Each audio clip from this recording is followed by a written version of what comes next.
Moi, j'étais directeur du cabaret Le Parisien. Après cela, il va sortir en 96 un album Motenam. Dans Motenam, c'est-à-dire que l'homme du pays. Traduction simple. Et il dit tout simplement et puis il dit qui a bu, qui a mangé. Regardez comment il y a la corruption à gauche et à droite et tout et tout. Donc, il interpelle l'homme qui est supposé diriger les Camerounais. Mais un soir, j'ai vu comment des gens sont venus le porter aux Parisiens. Ils étaient avec des gros blousons noirs dans les voitures de la gendarmerie. C'est comme ça. Ça veut dire que les pieds ne touchaient pas le sol. On le tapait devant les gens. On est parti avec lui.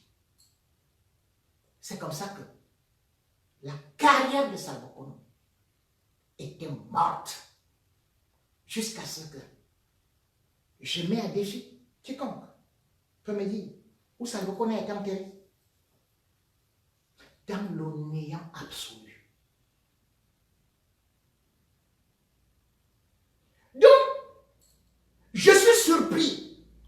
Comme c'est aujourd'hui, longueur, que les gens sont en train de dire, je peux vous citer des artistes et des artistes qui ont été torturés par ce régime. Vous voyez par exemple Richard Bona, il ne peut pas venir au Cameroun.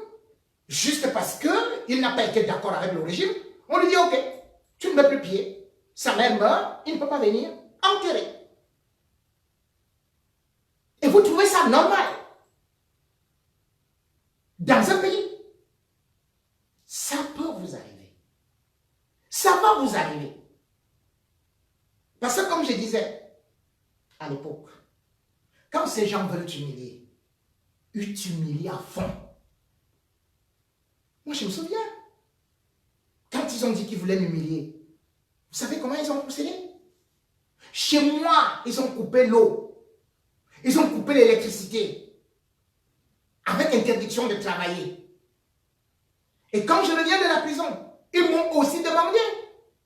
Déjà, première des choses, il fallait aller demander, me mettre à genoux devant Famondongo, ministre de la Communication. La CRTV devait me filmer.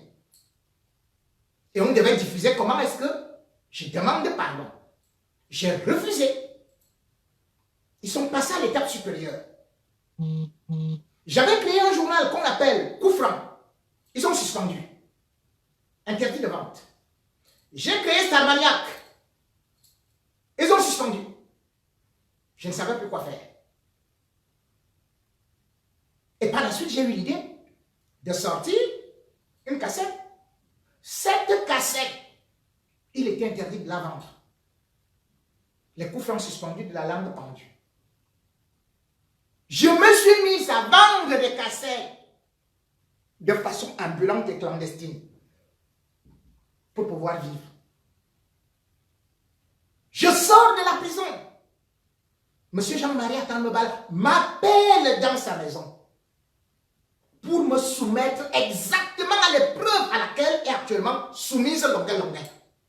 Il me dit, tu vas écrire une lettre d'excuse. Je lui dis, mais comment ça? Monsieur le ministre, il me dit, mais c'est comme ça. Tu dois présenter les excuses au chef de l'État. Je dis, mais le chef de l'État n'est même pas là. Et au-delà de ça, moi, je dois quand même demander à l'État qu'on m'a mis en prison pour rien. Il me dit, le chef de l'État n'est pas là. Il a tapé la poitrine pour me dire, c'est moi le chef de l'État. Ce jour-là, je lui avais dit, vous pouvez vous retrouver de l'autre côté. Les commissaires Marguerite Consort et tout, qui travaillaient avec les faux-chivés, y compris faux-chivés lui-même, ils se sont retrouvés où? Dans la merde. Moi, on m'a torturé. On a voulu que je m'humilie. On a voulu que moi aussi je pleure comme vous avez vu Longuet pleurer là. J'ai dit jamais. C'est un ministre du régime. Parce que ce régime-là, comme je le dis, c'est pas tout le monde qui est très mauvais dedans. C'est seulement que les mauvais sont nombreux et ceux qui sont un peu bons, ils peuvent quand même te dire à côté, franchement, mon fils, ce pays c'est fini pour toi. Et lorsqu'ils me l'ont dit, que si je restais là, c'était la mort. C'est là où une autre personnalité a eu à m'aider, en me cachant d'abord chez elle. Avant que je trouve comment sortir de ce pays où exactement j'ai subi la même chose que Longuet Longuet. Je n'avais pas de passeport. Longuet Longuet n'a pas de passeport. Donc pour vous dire que la première des choses qu'on fait au Cameroun, on t'enlève le passeport parce qu'ils savent eux-mêmes que le Cameroun, tout Camerounais qui est à l'intérieur est un prisonnier. Je n'avais pas de passeport. Je ne pouvais pas sortir. Mais Dieu merci. J'ai réussi à garder ma dignité. J'ai été torturé. Mais j'ai dit, je ne vais pas céder.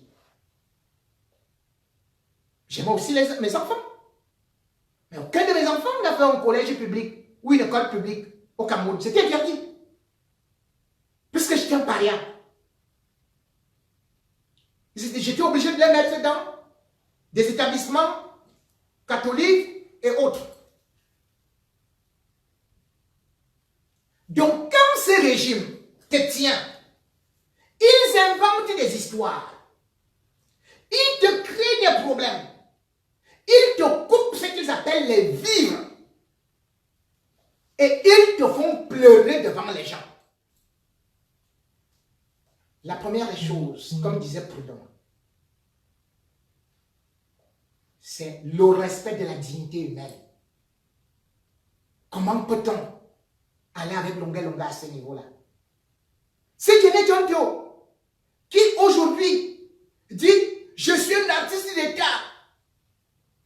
Mais je vais ramener Longuet Longuet, mets-toi à genoux ici et demande pardon. » Longuet Longuet se met à genoux, mais si tu es un artiste d'État, mais Dieudonné Dionto, mais va donc avec Longuet Longuet chez le chef de l'État.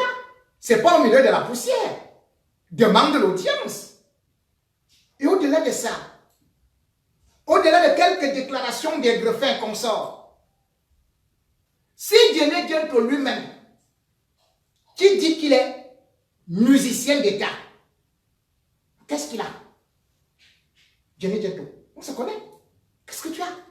Rien du tout. Qu'est-ce que ce régime t'a donné? Ton dernier album, c'est débroussailler le cultivateur. Ce n'est que ça que les Camerounais connaissent.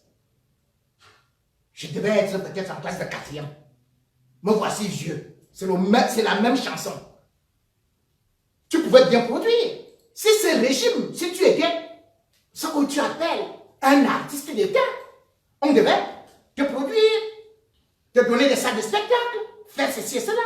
Si vous vous retrouvez là, c'est parce qu'il y avait que vous soyez dans cet État. Que vous soyez ces esclaves. Dans tous les pays au monde, les artistes sont respectés, comme les journalistes. Dans tous les pays au monde, les artistes sont les créateurs des œuvres de l'esprit. Dans tous les pays au monde, les artistes vivent de leur art. Quel artiste camerounais vit aujourd'hui de son art? Regardez Petit Pays. Petit Pays a refusé, lui également, de faire la campagne du RDPC. Il a sorti un titre que les Laurent et ses consorts qui croyaient être ses amis n'ont pas aimé. Mais c'est au moment où Petit Pays, au Djega Hotel, déclare qu'il veut rejoindre à Keremouna pour sa campagne. Il y avait des gens du RDPC là. Il arrive à Douala. Une moto fonce sur lui. L'écrase au carrefour Makepe. Depuis octobre, est-ce que vous avez revu Petit Pays se lever? Et les pieds cassés, et les bras cassés, et les dents arrachées. Et quand on maîtrise, celui qui est venu cogner Petit Pays, qui a foncé sur lui, sans part, ce sont les forces de sécurité camerounaises qui ont disparu avec ce monsieur, jusqu'à aujourd'hui. Donc toi, Dieudonné Dionto, aujourd'hui, tu ne vis pas de ton art. Parce qu'il n'y a pas de société de droit d'auteur. Quand vous dites que Longuet Longuet doit remercier le chef de l'État, Paul Biya, mais est-ce que l'État du Cameroun appartient à Paul Biya? non. Si Longuet Longuet avait ses droits d'auteur, il ne demanderait jamais un centime à Paul Biya.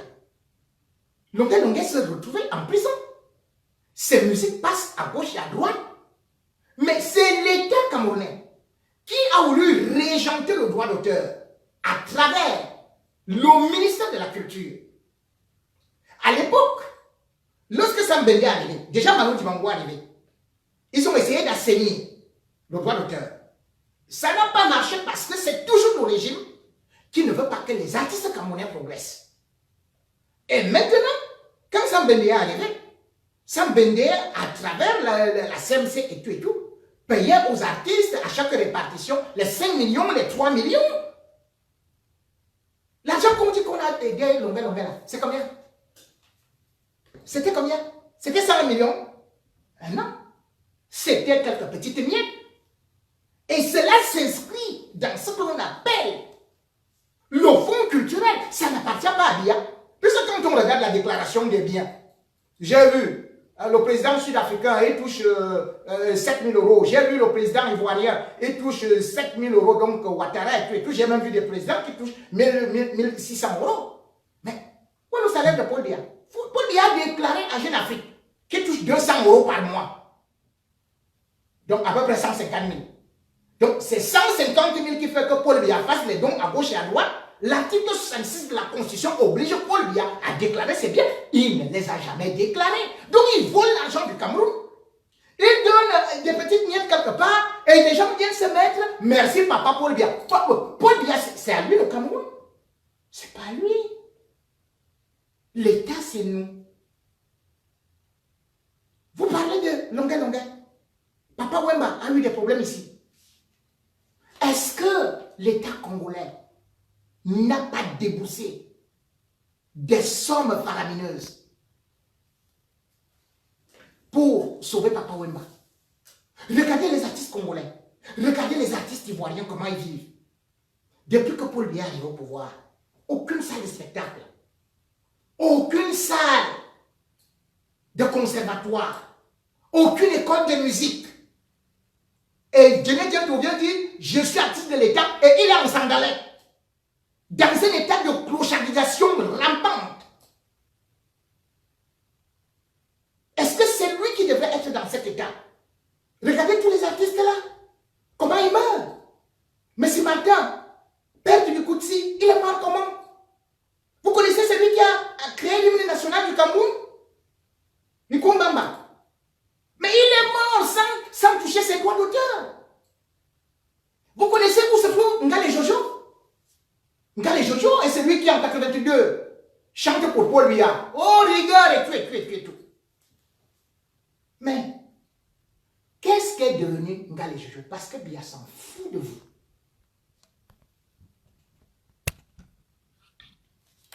Il s'en fout de la culture. Il s'en fout des artistes. Quand vous voulez aller chanter au palais, on vous donne 500 000. Pourtant, moi, j'étais au Cameroun. Les contrats, il y a eu le Ngumba. Quand Christian va venir me voir pour négocier ces contrats-là, c'était les 15 millions. Quand un artiste étranger arrive. Mais aujourd'hui, vous, il n'y a rien. Longuet Longuet devrait être soutenu, tout comme Valsero. Au moment où ils ont un tel problème, au lieu de venir t'aligner avec qui Mambo, Davis Mambo, pour dire que vraiment Longuet Longuet, moi-même je ne t'ai plus reconnu, ce que tu as dit là n'était pas bon, mais c'est pas possible. Même Yannick Noir s'est opposé à Sarkozy ici. Vous dites ce qu'il a dit n'est pas normal. Et vous lui faites répéter ça à qui l'a envoûté. Donc, quelqu'un qui s'oppose, qui s'interroge, qui veut les conditions, qui veut l'amélioration de la démocratie, les conditions de vie, c'est quelqu'un qui a envoûté. C'est vous là, qui êtes avec des grosses culottes, pieds nus, dans la boue là. C'est vous qui êtes les vrais artistes. Donc, il a déjà eu beaucoup de succès. Et la musique, si on ne vous respecte pas, sachez que ça inspire du respect. Beaumarchais disait, au commencement, il y avait la musique. À la fin, il y aura la musique. Comment vous ne parvenez pas à comprendre cela? Lorsque vous rabaissez à ce niveau, peuple camerounais, ne laissez pas tomber Longuet Longuet. Longuet Longuet peut avoir tous les défauts comme nous tous. Mais c'est quelqu'un qui a été courageux. Comme Fela Ramson Kuti. C'est quelqu'un qui est courageux. Comme Alpha Bondi. C'est quelqu'un qui est courageux comme Tikenja. C'est quelqu'un qui est courageux comme la Piro de Mbanga. Aujourd'hui, quand on le torture, chacun d'entre nous doit être torturé dans son intérieur. Où allons-nous? Est-ce de cette façon, dès que tu es journaliste, tu contestes, on t'humilie? On humilie ta femme, on humilie tes enfants, on humilie ta famille. On te transforme en monstre. Où allons-nous?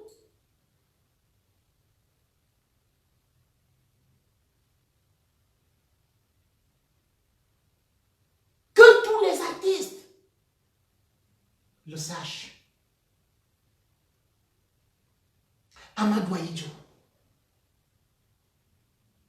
n'avait jamais voulu vous voir dans cet état de déliquescence matérielle, dans cet état de parasitage financier, dans cet état de loubar, dans cet état de lignard, dans cet état de toucar. Mais il a voulu faire de la musique et des artistes camerounais le sommet du sommet. Mobutu avait pris Manu Dibango, qui à l'époque jouait avec Kabassé en Belgique. Il est parti avec lui au Zaïre parce qu'il savait que la musique est comme le sport. C'est-à-dire, la musique, c'est ce qu'on appelle les ambassadeurs d'un pays. Et c'est pour ça qu'en 72, Manu Dibango, lui, était produit par Ahidjo, qui a fait les fleurs musicales du Cameroun. À l'époque, Ahidjo avait construit une maison à Boilotine. À l'époque, Ahidjo recevait Talent André Marie qui a chanté Je vais à Yaoundé, Yaoundé la capitale. Paul Biya, incapable de recevoir Talent André Marie, qui a été reçu par des chefs d'État étrangers. Et vous dites, parce que vous mettez un petit pas là, vous dites artiste d'État, vous êtes quel artiste d'État? Vous êtes artiste d'État, T-A-S. Dans les ordures, les abîmes. La nullité absolue. Montrez ce que vous avez bien fait. Montrez les festivals. Montrez les salles de spectacle. Quand vous dites aujourd'hui, mon cher ami Dieu Gento, que je m'en vais prendre le passeport de Longuet Longuet à Yaoundé. Mais le passeport de Longuet Longuet n'est pas à Yaoundé. Le passeport de Longuet Longuet est à Douala, chez le gouverneur. Sauf, comme j'ai fait le direct là, il peut envoyer après à Yaoundé. Mais je vous dis, il est à Douala. Et puis vous dites, moi je suis une personnalité dans ce pays, quand je viens, je frappe ma poitrine comme ça. Mais il fallait aider les autres artistes, il fallait aller frapper ta poitrine. Quand Lisati était malade là, elle a été malade pendant près de 10 ans. Ni le ministre de la Culture, ni personne de l'État camerounais, ni toi qui es artiste d'État, n'avait pu intervenir. Les Joe Masso et consorts qui meurent là. Pourquoi toi, artiste d'État, tu n'interviens pas? Donc il faut seulement chanter les louanges de Biya